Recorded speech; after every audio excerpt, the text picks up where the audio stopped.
తెలంగాణ ప్రజలకి మరియు కరీంనగర్ పార్లమెంట్ ప్రజలందరికీ కూడా నా నమస్కారాలు తెలియజేస్తా ఉన్నాను. ఇవాళ తెలంగాణ తొలి ముఖ్యమంత్రి బీఆర్ఎస్ పార్టీ అధ్యక్షులు కేసీఆర్ గారు ఇలా వినోద్ కుమార్ గారిని కరీంనగర్ పార్లమెంట్ అభ్యర్థిగా ప్రకటించినందుకు వారికి ప్రత్యేకంగా ధన్యవాదాలు తెలియజేస్తా ఉన్నాను. కరీంనగర్ పార్లమెంట్ ప్రజలారా ఒక్కసారి ఆలోచన చేయండి. ఇదే తెలంగాణ సాధన కోసం కరీంనగర్ గడ్డ మీదనే మొదటి మీటింగ్ అయింది.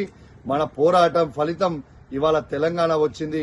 అద్భుతమైన తెలంగాణని ఇవాళ కేసీఆర్ గారు నిర్మించడం కూడా మీ అందరు కూడా చూసిరని చెప్పి సందర్భంగా తెలియజేస్తా ఉన్నాను.